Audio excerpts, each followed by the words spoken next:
ان کی کو ایسا نہیں ہو سکتا کہ شک کی بنیاد پر گرفتار کر لیا ہو. یہ عام شہری نہیں ہے. اگر کرپشن کے کھلے ثبوت نہ ہوتے تو کبھی ان کو گرفتار نہ کیا جاتا. تو کیا ان کی ضمانت ہونے جا رہی ہے؟ اب دیکھیے معاملہ پہنچا ہے نواز شریف صاحب کے پاس. نواز شریف صاحب کو جب خواجہ آصف صاحب نے جو ہے وہ جا کے سارا بریف کیا, ان سے ملاقات ہوئی, تو خواجہ آصف صاحب جو ہیں ان سے کچھ گلے شکوے بھی سورسز یہ بتاتے ہیں کہ نواز شریف صاحب نے گلے شکوے بھی کیے. لیکن گلے شکوے کیا کیے کہ جی آپ نے یہ پرتگال والی سٹوریاں کیوں کی ہیں, یہ پرتگال والی ٹویٹس آپ نے کیوں کی, خواجہ صاحب آپ نے کیوں کہا کہ آدھی بیوروکریسی جو ہے وہ پرتگال میں گھر لے چکی ہے, اور دیکھیں اس سے بدنامی ہوگی, اس سے کرپشن کا ایک بیانیہ بنے گا, اور اس سے ہمارے خلاف ایک ماحول بن جائے گا کہ ہماری حکومت میں لوگ کرپشن کر رہے ہیں, تو آپ کو یہ ٹویٹس نہیں کرنی چاہیے تھی. تو خواجہ آصف صاحب نے کچھ بھی کہا ہوگا, لیکن بہرحال خواجہ آصف صاحب جو ہیں انہوں نے یہ نواز شریف صاحب سے شنید یہ ہے کہ وعدہ لیا ہے کہ اقبال سنگھیڑا صاحب جو ہیں وہ اپنی سیٹ پر بحال ہوں گے, اور وہاں پر کوئی افسر نہیں لگایا جائے گا. اس سے تم ظریفی دیکھیں اس سسٹم کی کیا ہے. لیکن میں جو چیزیں آپ سے ڈسکس کرنا چاہتا ہوں وہ یہ ہے کہ نواز شریف صاحب جو ہیں انہوں نے یہ کیوں فیصلہ کیا کہ خواجہ آصف کی بات مانی جائے, یا خواجہ آصف کو ایک ایسے شخص جس کی وہ سفارش لے کر آئے ہیں جس پر کرپشن کے الزامات ہیں, اور جو خواجہ آصف کو ہارا ہوا الیکشن جتوانے کا کریڈٹ رکھتا ہے, اس کو کیوں مجبور ہوئے. دیکھیے میرے خیال میں اس کی 4-5 وجوہات ہو سکتی ہیں ممکنہ طور پر. ایک وجہ تو یہ ہے کہ نواز شریف صاحب کو یہ سمجھایا گیا ہوگا کہ دیکھیں اگر یہ اسٹیبلش ہو گیا کہ ایک افسر نے, جس پر یہ الزام ہے کہ اس نے کہ خواجہ آصف کو جتوایا, ایک افسر نے اگر اربوں روپے کی کرپشن کی ہے, تو کل کو تو ہماری مخالف سیاسی جماعتوں کو یہ موقع مل جائے گا, عمران خان کو سمیت سب کو, پی ٹی آئی کو, کہ دیکھیں جی ان کے افسر تو کروڑوں کی اربوں کی جو ہے وہ کرپشن میں ملوث ہیں, تو اگر ایک افسر اتنی کرپشن کر رہا ہے تو باقی افسران کتنی کرپشن کر رہے ہوں گے. تو دیکھیں میاں صاحب, اگر آپ نے اس معاملے کو نہ سنبھالا تو ہماری حکومت کے خلاف تو پھر یہ ایک پورا بیانیہ بننے لگے گا کہ ان کے افسر مال لوٹ رہے ہیں, پرتگال میں جائیدادیں بنا رہے ہیں, شہریتیں لے رہے ہیں. اگر ایک افسر کی یہ کہانیاں تو باقی افسران کا کیا حال ہوگا. تو یہ سارا جو بیانیہ ہے وہ یہ ساری کہانی جو ہے وہ نواز شریف صاحب کو بتائی اور سنائی گئی ہوگی, سمجھائی گئی ہوگی, جس کے نتیجے میں انہوں نے یہ سوچا ہوگا کہ جناب یہ تو واقعی بڑی مشکل بات ہے کہ اگر ہمارے خلاف یہ بیانیہ ہمارے اوپوننٹس بنانا شروع ہو گئے تو کیا ہوگا. اور دوسرا معاملہ یہ ہے کہ دیکھیے اس میں ایک ستھرا پنجاب کی کہانی بھی ہے ساتھ جڑتی ہوئی. ستھرا پنجاب وہ پروجیکٹ ہے جو سب سے کرپشن کے حوالے سے ولنریبل پروجیکٹ ہے, یعنی اس پروجیکٹ میں سب سے زیادہ کرپشن کی جا سکتی ہے. اب آپ دیکھیں کہ منصوبہ کیا ہے کہ جی کچرا اٹھانا ہوتا ہے. اب اس میں ماہانہ بنیادوں پر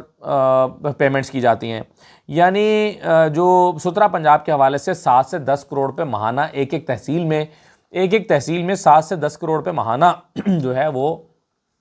پیمنٹس کی جا رہی ہیں صاف ستھرا رکھنے کے لیے. لیکن کیا اس پہ کچرا اٹھ رہا ہے یا نہیں اٹھ رہا, اس کو اسٹیبلش کرنا بڑا مشکل ہے. یعنی آج اس مہینے آپ نے کو کچرا اٹھانے کے پیسے ملے ہیں 10 کروڑ روپے, اگلے مہینے آپ جو ہے وہ یہ کہہ سکتے ہیں کہ بھائی یہ تو ہم نے تو اٹھا لیا تھا, یہ تو دوسرا کچرا دوبارہ آ گیا ہے. یعنی یہ بالکل ایسے ہی ہے جیسے آپ کو پتہ ہے کہ کچھ علاقوں میں جہاں پر ہوا تیز چلتی ہے اور ریتلے علاقوں میں ریت سڑک پر آ جاتی ہے, وہاں سے سڑک سے ریت ہٹانے کے ٹھیکے ہوتے ہیں. لیکن عام طور پر لوگ کیا کرتے ہیں کہ مال بٹور لیتے ہیں لیکن صفائی نہیں کرتے, اور کاغذوں میں شو کرتے ہیں کہ جی ہم نے کل تو صفائی کر دی تھی, کل تو ہم نے ریت ہٹا دی تھی سڑک سے, لیکن رات کو آندھی چلی ہے دوبارہ ریت آ گئی ہے. تو یہ سلسلہ جو ہے وہ اس طرح سے چلتا رہتا ہے. تو بجائے اس کے کہ سڑک سے ریت ہٹائی جائے ان علاقوں میں عوام الناس کے لیے, ان علاقوں میں جو ہے وہ اس طرح کی کرپشن کی جاتی ہے. تو ستھرا پنجاب کے ساتھ بھی یہی ہو رہا ہے. ایک اندازے کے مطابق جو ہے وہ یہ خدا نہ خواستہ کل کو مریم نواز حکومت کا سب سے بڑا کرپشن کا پروجیکٹ بن سکتا ہے اگر اس میں شفافیت کو ملحوظ خاطر نہ رکھا گیا. تو یہ منصوبہ جو ہے وہ گلے پڑ سکتا ہے مریم نواز حکومت کے, اور کئی تحصیلوں میں تو 10 ماہ میں 80 کروڑ سے 1 ارب روپے تک دیے گئے ہیں. تو اب یہ جو اربوں روپے بانٹے جا رہے ہیں, جو صوبوں کے پاس بہت پیسے ہیں چونکہ, تو یہ اس طرح سے بانٹے جا رہے ہیں, یہ بھی حکومت کے گلے پڑ سکتے ہیں. یہ دباؤ نواز شریف صاحب, مریم نواز اور ان لوگوں کے اوپر یہ دباؤ بھی موجود ہے کہ اگر ایک افسر کو آپ اٹھائیں گے, پکڑیں گے, تو کل کو یہی بیوروکریسی جو ہے وہ ہماری کرپشن کو بے نقاب کرنا شروع کر دے گی، رپورٹروں کو بلائے گی، صحافیوں کو بلائے گی، یہ افسران جو ہیں بیوروکریسی کے یہ خبریں لیک کرنا شروع کر دیں گے، یہ کہیں گے دیکھو جناب یہ تو بڑی کرپشن ہو رہی ہے، یہ دیکھو یہ سٹوریاں ہیں، تو ہم اس کو سنبھال نہیں سکیں گے۔ تو اگر ہم بیوروکریٹس کو تنگ کریں گے تو پھر بیوروکریٹس ہمیں تنگ کریں گے، اس لیے بیوروکریٹس کو تنگ نہیں کرنا چاہیے۔ یہ انڈرسٹینڈنگ کہیں نون لیگ کے ہاں ڈیولپ ہوئی ہے۔ اس کے علاوہ ایک مسئلہ اور ہے کہ کچھ ذرائع کا کہنا یہ ہے کہ یہ جو دکھایا جا رہا ہے 15 کروڑ یا 17 کروڑ کی ریکوری اس سے کہیں زیادہ ہے، ریکوری اس سے کہیں بہت بڑی ہے۔ تو اس معاملے کو چونکہ سنبھالنا ہے، اور یہ جو یعنی کہا تو جا رہا ہے کہ کچھ اندازوں کے مطابق یہ 50 کروڑ کی کرپشن ہے، کچھ کے مطابق اس سے زیادہ ہے، کچھ کہتے ہیں کہ جی 17 کروڑ ہے۔ تو چونکہ آفیشیلی کوئی ڈاکومنٹ ہمارے سامنے نہیں آیا، عام طور پہ ایف آئی اے، نیب، اینٹی کرپشن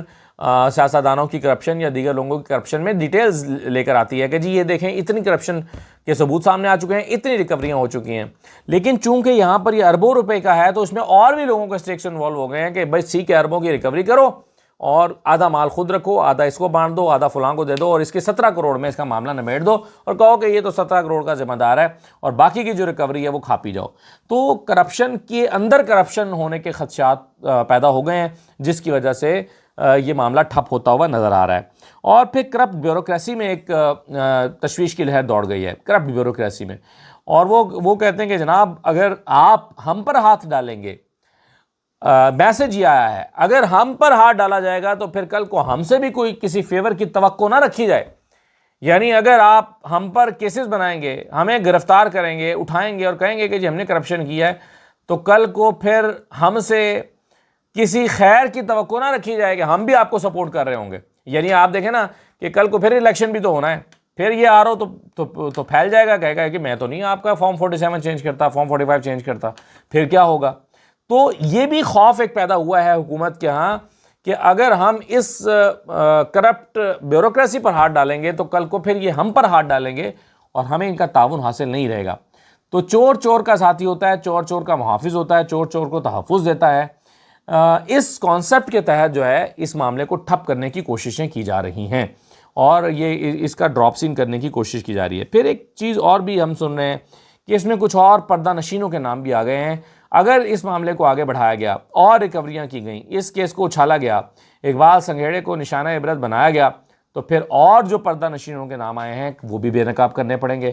تو چونکہ ان پردہ نشینوں کو بچانا ہے، اس لیے اقبال سنگھیڑا کو بھی کے ساتھ وہ نہیں کیا جا سکتا جس کا وہ حقدار اس وقت اتنی کرپشن کے بعد ہو گیا ہے۔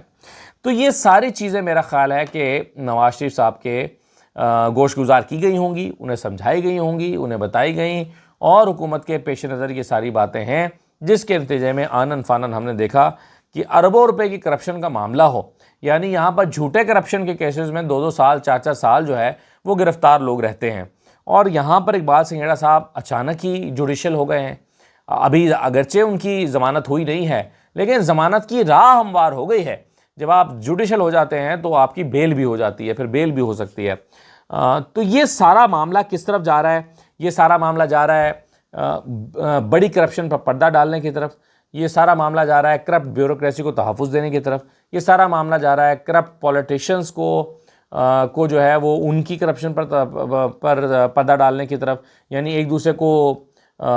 جو بیچ بچاؤ کراتے رہو، ایک دوسرے کو سپورٹ کرتے رہو، ایک دوسرے کے اوپر پردہ ڈالتے رہو، you scratch my back I scratch yours, اس طرح کی کہانی کرتے رہیں اور اس معاملے کو سمیٹ دیں۔ یعنی اس وقت تو جذباتی ہو کر مریم نواز صاحبہ نے یہ فیصلہ کر لیا مولوی شکور کی شکایت پر، یا اور جو پراپرٹی کے جو بیٹ بنانے والی کمپنی کے جو ہاؤسنگ سوسائٹی تھی اس کے آنرز کی طرف سے جب شکایت کی گئی تو اس وقت تو یہ لے لیا گیا، سٹیپ اٹھا لیا گیا، لیکن بعد میں اندازہ ہوا کہ نہیں، یہ جو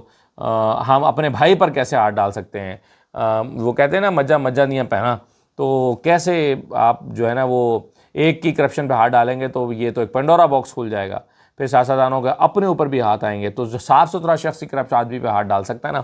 تو یہ ساری کہانی اس طرح کی ہمیں بنتی ہوئی نظر آ رہی ہے جو کہ بہت تشویشناک ہے۔ اللہ کرے کہ جو ہمارے واہمے ہیں یا جو سورسز سے چیزیں سامنے آ رہی ہیں وہ غلط ہوں اور واقعی کرپٹ لوگوں کو نشانہ عبرت بنایا جائے، ہم سب غلط ثابت ہو جائیں، کرپٹ لوگوں کو واقعی کیفر کردار تک پہنچایا جائے۔ لیکن ابھی تک جو ہوا ہے اس کے مطابق تو ہمیں یہ لگتا ہے کہ اقبال سنگھیڑا کی نہ ڈیٹیل سامنے آئی ہیں کہ کتنی ٹوٹل اماؤنٹ تھی، کتنی کرپشن ہے، کتنی ریکوری ہوئی ہے، یعنی اس معاملے کو دبا دیا گیا ہے، FIR تک سامنے نہیں آئی۔